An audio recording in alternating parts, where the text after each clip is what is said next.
અમરેલી નગરપાલિકા દ્વારા ward number 6 માં ગટરના ઢાંકણાઓની ચેમ્બરોમાં નબળી કામગીરી આવી સામે।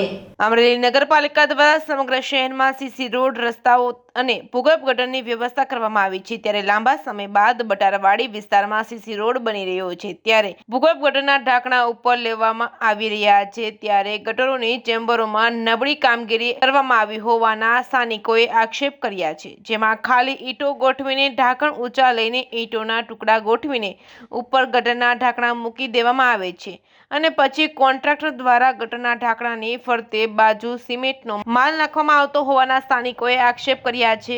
કેમ કોન્ટ્રાક્ટર દ્વારા નબળી કામગીરી કરવામાં આવે છે? શું કોન્ટ્રાક્ટરને તંત્રનો કોઈ ડર જ નથી રહ્યો કે શું? નગરપાલિકાના કોંગ્રેસ પક્ષના સભ્ય પ્રહલાદભાઈ સોલંકીએ જણાવ્યું હતું કે લોકસભાની ચૂંટણી નજીક આવતા પાલિકા દ્વારા રોડ બનાવવામાં આવી રહ્યા છે, પરંતુ જે રોડ બનાવવામાં આવ્યા છે તે રોડ નબળી ગુણવત્તાના છે અને જે ભૂગર્ભ ગટરના ઢાંકણા ઊંચા લેવામાં આવે છે તેમાં પણ ખાલી ઈંટો મૂકીને ભૂગર્ભ ગટરની ચેમ્બરો ઊંચી લેવામાં આવે છે, તેમાં પણ નબળી કામગીરી જોવા મળી રહી છે। ત્યારે આ રોડ પર ભૂગર્ભ ગટરોની 4 થી 5 ચેમ્બરો આવેલી છે, તેમાં પણ આ સ્થિતિ જોવા મળે છે, તેથી પાલિકા દ્વારા યોગ્ય રીતે તપાસ કરવામાં આવે તેવી માંગ ઉઠી છે। ત્યારે લોકો દ્વારા સમયસર વેરા ભરવામાં આવે છે, ત્યારે આવું નબળી કામગીરીના કારણે લોકોના પૈસાનો બેફામ વેડફાટ થતો હોય તેવું લાગી રહ્યું છે। સ્થાનિકોએ વધુમાં કહ્યું હતું કે જો આવો જ રોડ બનાવવાનો હોત તો અમારે આ રોડ જોઈએ જ નહીં। હવે તો જોવાનું એ રહ્યું કે પાલિકા દ્વારા આ રોડની કામગીરી સામે યોગ્ય પગલાં લેવામાં આવશે કે નહીં। રિપોર્ટિંગ બાય જૈનિક સોજિત્રા,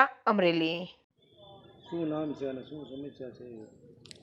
પ્રહલાદ સોલંકી, બટારવાડી પટેલ ડીઝલની સામેની શેરીમાં વર્ષો જૂનો પ્રશ્ન, કોંગ્રેસના શાસનકાળમાં મંજૂર થયેલા આ રોડ અટકાવી દેવામાં આવ્યા હતા ભાજપ શાસિત નગરપાલિકાએ, અને લોકસભાની ચૂંટણી આવતા જ આ લોકોએ ભાજપ શાસિત નગરપાલિકાએ રોડ તો ચાલુ કર્યા, પણ રાતોરાત રોડ હલકી ગુણવત્તા આને પીસીસી કરવામાં આવ્યું નથી।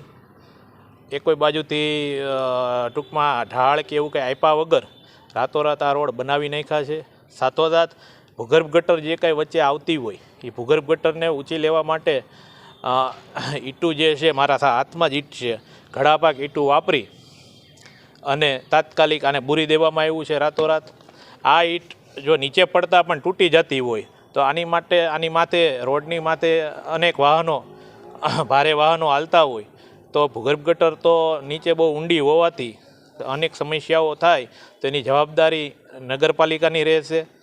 અને ચીફ ઓફિસરને પણ એક વિનંતી છે કે આવા જ્યાં રોડ બનતા હોય તો એની એક મુલાકાત લઈ, કોન્ટ્રાક્ટરો રાતોરાત